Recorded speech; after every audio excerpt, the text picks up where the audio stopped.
Hello friends, अस्सलाम वालेकुम। तो कैसे हैं आप सब लोग। उम्मीद करती हूँ कि आप सब लोग ठीक होंगे, खुश होंगे और बहुत ही स्वस्थ होंगे। तो अभी जो है आज है ट्यूसडे का दिन और शाम हो चुकी है। तो मैंने आज शाम में ही कपड़े लगाए क्योंकि जून का महीना स्टार्ट हो चुका है और बहुत ही सख्त गर्मी हो रही है, बहुत ज़बरदस्त गर्मी हो रही है। बल्कि इस गर्मी में तो मतलब कुछ करने का ही मन नहीं करता है। लेकिन वही है कि हम हाउस वाइफ को छुट्टी कहाँ, काम तो करना ही है, काम नहीं करेंगे तो फिर कैसे चलेगा। और इधर वाल मैं 2-3-4 दिन से ब्लॉग डाल नहीं पाती। तो आप लोग सोच रहे होंगे मैं क्यों ही नहीं ब्लॉग डाल पा रही थी। तो मैं इसलिए नहीं डाल पा रही थी वीडियो क्योंकि जो है मेरे बेटे की तबीयत ख़राब हो गई थी, गर्मी से उसको हो गया है डायरिया। तो जी डॉक्टर क्या दिखाया, वही सब 3-4 दिन इंजेक्शन लग रहे थे उसको। फिर डॉक्टर ने बोला तो अभी जब बच्चों की तबीयत ख़राब होती है ना तो फिर मन भी नहीं करता है कुछ करने का, कुछ काम वाम करने का। तो बस यही हो रहा था कि जब बच्चों की तबीयत ख़राब होती ना तो फिर कुछ भी दिल नहीं चाहता कुछ करने का। तो इसलिए वीडियो भी डालने का टाइम भी नहीं मिल रहा था और मन भी नहीं कर पा रहा था क्योंकि पूरा दिन अली में लगी हुई थी। तो बस मैंने यहाँ पर शाम हो चुकी थी, सबसे पहले मैंने लगा ली मशीन में कपड़े डाल दिए थे। जब तक कपड़े मलेंगे तब तक के शाम हो चुकी थी, 5 बज चुका था। तो मैंने सोचा ला जल्दी से फटाफट शाम की चाय भी बना लूँ क्योंकि शाम की चाय हम लोग के यहाँ ज़रूरी है और हर घर में ही यूपी में पी जाती है शाम की चाय। शाम की चाय अगर ना हो तो कहते नहीं, सुबह की चाय अगर ना हो तो डे स्टार्ट ना हो, शाम की चाय ना मिले तो एक स्टार्ट केक ना मिले तो सारा काम ही ना कर पाएँ। तो बस चाय वाय पी करके फिर से ऊपर आ गई थी। यहाँ पे कपड़े मल चुके थे, अब मैं कपड़ों को यहाँ पलट दूँगी ड्रायर में क्योंकि जैसे मैंने पहले ही बताया था कि सेमी ऑटोमेटिक मशीन है, इसमें बस यही एक परेशानी है, कपड़े डालने पड़ते हैं। तो जी बस कोई नहीं, औरतों के साथ तो हर दिक्कत होती है और हम जो है हर दिक्कत को हंसते हंसते सही लेते हैं। तो बस यहाँ पर मैंने अभी वो जो कपड़े थे वो डाल दिए थे ड्रायर में और कपड़े डालने के बाद बस मैं इसको ऊपर से हल्का सा पानी डाल दूँगी क्योंकि जो कपड़े डालने में वापस पता नहीं ऐसा होता है ना कि जो सर्फ होता है वो कपड़ों के साथ साथ ही ड्रायर में चला जाता है। तो इसी वजह से जो कपड़े होते हैं तो फिर वो पूरा अगर धुल जाते हैं तो बाद में सर्फ रह जाता है कपड़ों में। तो बस इसलिए मैं पूरा एक बार ड्रायर का पूरा अंदर का जो उसका खाना है ना, वो ऊपर का पूरा जो उसका पार्ट है वो धो करके तब मैं इसमें पानी लगाती हूँ। तो बस जी देखिए कपड़े यहाँ पर धुल गए थे और अली के वही बताया ना आप लोगों से कि डायरिया हो गया था। तो इतने सारे कपड़े उसके मैले हो गए थे और सारे कपड़े मेरे हम लोग के भी, क्योंकि जाहिर सी बात है 3-4 दिन कुछ भी काम नहीं कर पाई, बस सिर्फ और सिर्फ अली में लगी रही क्योंकि उसको डायरिया था। तो बस उसके ही में बस 24 घंटे वो मेरे पास रहता था और बच्चा जब बीमार होता था वो बच्चा जो है फिर माँ के ही पास रहता है। तो बस यही हाल उसका भी था। तो बस इसलिए मैंने कुछ भी काम नहीं करा 3-4 दिन। अब उसकी तबीयत अभी भी हालांकि पूरी तरह से ठीक नहीं हुई है, लेकिन यह है कि हाँ अच्छी खासी बेहतर हो गई है। डॉक्टर ने बोला है कि अभी 1-2 दिन और लगेंगे ठीक होने में, लेकिन माशाल्लाह से पहले से बहुत ज़्यादा आराम हुआ है। तो बस इसीलिए मैंने सोचा चलो ठीक है अपने रूटीन पे आ जाऊँ, अपने बैक टू रूटीन आ गई मैं। फिर बस मैंने यहाँ पर देखिए शाम में कमरा, मतलब कमरा एक बार सुबह साफ़ करो ना और उसके बाद शाम में आके देखो जैसे लगता है कि आंधी या तूफ़ान आया था तो बस यही होता है बच्चों के साथ, तो यही होता है छोटे बच्चों के साथ। तो अब माशाल्लाह अली भी थोड़ा ठीक हो रहे हैं तो और वो भी अपना फैलावा मचाने लगे हैं। तो बस कमरा देखिए मैं यहाँ पे नीचे जब दिन में इन लोगों ने कमरा, मतलब इन लोगों ने 1 बजे से लेकर के 5 बजे तक इतना हाल ख़राब कर दिया। अली में क्या बात है ना, अली को बस ये है कि वो जो भी सामान उठाएगा बस वो फेंकता रहता है सामान। तो बस कपड़े फेंक देगा, बैग फेंक देगा, जो भी उसको हाथ में आएगा वो सारे सामान फेंक देगा। तो बस मैंने फटाफट जब भी यहाँ पे शाम की क्लीनिंग भी स्टार्ट कर दी है कमरे की। तो बस सबसे पहले मैंने यहाँ पर, और हाँ अली जो है अभी यहाँ पे सो रहा था, शैतानी वतानी करके वो सब सो गए, जनाब सो गए थे। तो इसलिए मैंने बेड नहीं क्लीन करी है, सबसे पहले मैंने सोफ़ा क्लीन करा है। जो नीचे वाला गद्दा था वो भी उठा दिया था, उस पर अली को वॉमिटिंग हो गई थी तो वो गद्दा धोया था, धो धो के फिर अब यहाँ पर सूख जब गया तो बिछा दिया। उसके बाद मैंने यहाँ पर चौकी को भी साफ़ कर दिया और उसके बाद चादर बिछा दी। उसके बाद जो सामान है सारा सामान धीमे धीमे यहाँ पर से उठाऊंगी और सामान अपनी जगह पे सेट कर दूंगी। और जो अलविया की अलमारी है ना उसके ऊपर मैं एक बास्केट रखती हूँ, उस बास्केट में सारी अली की पैकिंग रखती हूँ क्योंकि बस ये होता है ना कि एक फ़ौरन झट से एक जगह पर मिल जाए। तो वहाँ पैकिंग मैंने सेट कर दी है और ड्रेसिंग टेबल को भी साफ़ कर दिया है।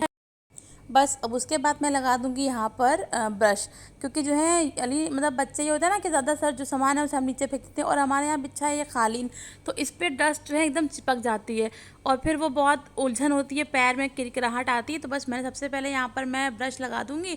और जो अलविया का टेंट था वो मैंने किनारे कर दिया है क्योंकि अब आजकल उनको शौक, छुट्टियाँ हुई हुई हैं स्कूल की तो शौक चढ़ा हुआ है। तो बस आजकल टेंट खुला हुआ है तो बस मैंने टेंट किनारे कर दिया था। और मैं यहाँ पर अभी जो है शाम का टाइम हो गया तो इसलिए मैं शाम के वक्त झाड़ू नहीं लगाऊंगी घर में, क्योंकि कहते हैं कि शाम को झाड़ू लगाने से घर की बरकत ख़त्म हो जाती है। तो इसलिए मैंने वाइपर से ही जो कूड़ा था वो सारा समेट लिया, क्योंकि सुबह तो मैं एक बार क्लीनिंग कर ही चुकी थी तो साफ़ ही था, बस यहाँ पे खाली बस गर्दा और जो कूड़ा था वही था, तो बस मैंने वो साफ़ कर दिया है वाइपर से और समेट लिया है। उसके बाद मैं फटाफट नीचे आ गई थी क्योंकि भाई खाना भी बनाना था। करते करते सारा काम जो था 7:30 बज गया था। तो बस अब उसके बाद खाने की तैयारी, क्योंकि ज़ाहिर सी बात है फिर खाना भी तैयार रहना चाहिए क्योंकि भूख लग जाती है फिर सबको टाइम से ही। तो बस खाने के लिए मैं यहाँ पर देखिए फटाफट आज मैं बनाऊँगी यहाँ पे अरवी का सालन। तो मैंने फटाफट यहाँ पर प्याज काट ली थी और प्याज काट के मैंने यहाँ पर तेल में प्याज का छौंक लगा दिया, बघाड़ने के लिए प्याज रख दी। और मेरा ये होता है ना कि मैं एक साथ 3-4 काम करती हूँ, तभी जाके काम हो भी पाता है, वरना तो काम हो ही ना पाए। तो बस यहाँ पर जब तक कि प्याज लाल होगी, गोल्डन ब्राउन होगी, तब तक के मैं मसाला काटे ले रही हूँ। मैं मसाला अक्सर हालांकि स्टॉक में रखती हुई पिसा हुआ, लेकिन वही ना कि अली की तबीयत की वजह से मेरा सारा मसाला भी स्टॉक में ख़त्म हो गया था, फिर मैं पीस ही नहीं पाई। तो बस मैं यहाँ पर अभी फटाफट मसाला पीस लूँगी। देखिए मसाला मैं पीस रही हूँ यहाँ पे, जल्दी से कट गया था और इतने में अभी प्याज लाल ही नहीं हुई। तो बस यहाँ पर मैंने जो है गोश्त को भी धो करके रख लिया है और मसाला भी पिस चुका है। आज मैं अरवियों को भी छील लूँगी फटाफट। तो इस तरह से ना ऐसे करके मेरे 4-5 काम साथ साथ चलते ही रहते हैं और फिर काम जल्दी भी हो जाता है ये करने से। और सबसे बड़ी चीज़ ये कि फिर और अपने को भी बहुत आसानी रहती है, खलता नहीं, क्योंकि फिर एक तरह। और मेरी आदत है ना कि अगर मैं एक बार किचन में घुस जाऊँ तो फिर मेरा मन करता है ना कि मैं सारा काम करके ही निकलूँ। फिर बात का ये नहीं रहता कि अभी ये काम नहीं करा, अभी वो काम नहीं करा है, फिर जाना पड़ता है। तो मुझे वो सही नहीं लगता जी। तो आप लोग में से किसको किसको ऐसा लगता है मुझे ज़रूर बताइएगा। तो देखिए बातों ही बातों में प्याज भी डाल हो गई थी, मैंने गोश्त मसाला सब डाल दिया था और यहाँ पे बेसिक मसाले सूखे वाले भी डाल दिए थे, जैसे कि बस मैं नमक मिर्च हल्दी धनिया ही डालती हूँ इसमें। हल्दी नमक मिर्च धनिया डाल के मैं फटाफट अब इसको भूनूंगी। मैंने तेज़ आंच पे इसको रख दिया है खूब भूनने के लिए। और देखिए जब तक ये भुनेगा साथ साथ के मैं रोटी के पेड़े बना लूँगी।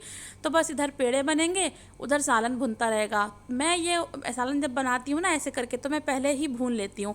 पहले भूनने से ये रहता है कि सबसे बड़ी चीज़ तो ये सालन में बिल्कुल भी कच्चेपन की महक नहीं रहती। और दूसरी चीज़ ये कि टाइम भी बहुत बचता है बाद में भूनने का, क्योंकि फिर अगर पहले सीटी लगा दो तो फिर बाद में फिर भूनना पड़ता है, फिर शुरुआ बनाओ, पानी ग्रेवी बनाओ। और इससे रहता है कि पहले आपने फटाफट एक बार भून लिया, उसके बाद झट से आपने ग्रेवी बना के सीटी लगा दी। तो उससे एक प्लस पॉइंट ये भी रहता है कि अगर ग्रेवी पतली भी हो गई है तो कोई दिक्कत नहीं है, भाई सीटियाँ आएंगी, सीटियों में जो है अपना आराम से ही पानी थोड़ा सा गाढ़ा भी हो जाएगा। बस साथ के साथ ही मैंने पेड़े बना लिए थे सारे। और पेड़े बना के जब तक के पेड़े सेट होंगे, मैंने यहाँ पर फटाफट चावल चढ़ा दिए थे। चावल भी चढ़ गए हैं यहाँ पर आराम से। और उसके बाद देखिए यहाँ पे मैंने अरवियाँ भी डाल दी हैं। अब मैं इसमें बनाऊँगी ग्रेवी मैंने बना ली है और उसके बाद लगा दी सीटी। और चावल भी बस होने ही वाले थे। और देखने में तो आप लोग को लगता है कि बहुत जल्दी काम हो रहा है, लेकिन वही बात है ना, काम करने में टाइम हो ही जाता है।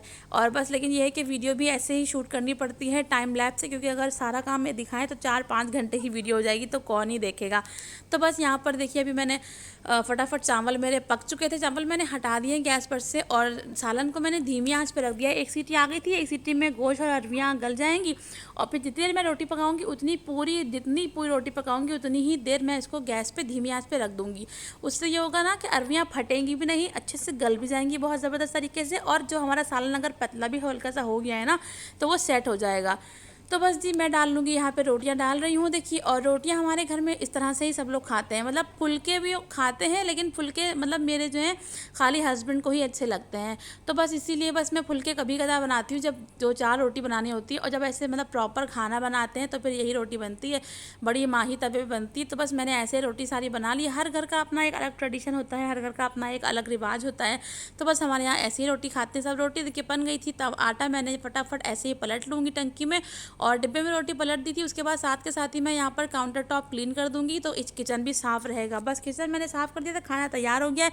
अब बस यहाँ पर आधा एक घंटा अलविया को पढ़ाऊँगी। 8 यहाँ पे मेरे ख्याल से 8:15 बज चुका था, 8:30 बज चुका था। बस 1 घंटा यहाँ पे अलविया को पढ़ा के फटाफट हम लोग फिर इसके बाद खाना खा लेंगे। तो अलविया का ये रहता है ना कि अलविया का कोई आजकल टाइम नहीं मैंने एक रखा है पढ़ाने का, क्योंकि उससे ये होता है कि बच्चे बोर हो जाते हैं। छुट्टियों में भी अम्मा रोज़ पढ़ना ही पढ़ना रहता है उसी टाइम पे, तो मैं रोज़ उसको बदल बदल के पढ़ाती हूँ, कभी किसी दिन कभी किसी टाइम पे कभी किसी टाइम पे। तो बस इससे होता है बच्चे का इंटरेस्ट भी बरकरार रहता है और अपना काम भी जिस हिसाब से होता है ना निपट, क्योंकि हर दिन का एक अलग रूटीन होता है, तो उस हिसाब से काम भी निपट जाता है। तो बस यहाँ पे अलविया को पढ़ा दिया। देखिए अली जाग गया था, जितनी देर मैं उसको पढ़ाऊंगी ना उतनी देर उसकी शैतानी लगी रहेगी। ये देखिए उसने पूरा वो फेंक दिया शो पीस जो हमारा था लगने का। फिर मैंने अलविया से रखवाया। बस उसके बाद देखिए यहाँ पर फटाफट बहुत तेज़ भूख लग रही थी और मोबाइल की बैटरी भी डाउन हो चुकी थी, तो बस खाना खाते हुए शूट नहीं कर पाई। उसके बाद यहाँ पे खाना खा लिया था। अब मैंने जो यहाँ पर चावल और सालन जो बचा था उसको एक जगह पे किनारे करके मतलब खाली करके कंटेनर में रख दिया है। साथ के साथ पूरे मैं बर्तन धो लूँगी। मतलब मोस्टली 99% मैं जो हूँ किचन रात में ही क्लीन कर लेती हूँ।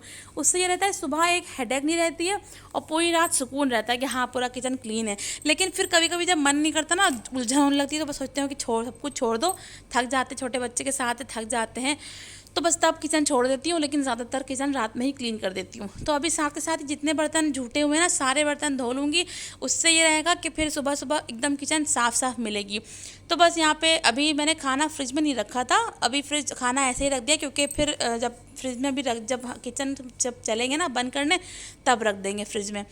तो बस यहाँ पे भी सारे बर्तन धो लिए। बर्तन धोते होते मुझे याद आया, अरे हाँ दूध वाला भी तो आ गया था, तो अभी दूध जोश करने के लिए रखा है गैस पे। तो मैं ऐसा करती हूँ अक्सर, मतलब 99% मैं यही करती हूँ कि जब बर्तन धोती हूँ ना, तभी दूध को इंडक्शन पे रखती हूँ या गैस पे। उससे रहता है एक दो काम होते रहते हैं एक टाइम पे, एक तरफ बर्तन भी धुलते रहते हैं और दूध भी जोश होता रहता है साथ के साथ। तो बस मैंने यहाँ पर देखिए इंडक्शन पे दूध की पतीली, अगर आप लोग देख पा रहे होंगे तो आप लोग को दिख रहा होगा, तो मैंने दूध की पतीली यहाँ पे रख दी है दूध जोश होने के लिए।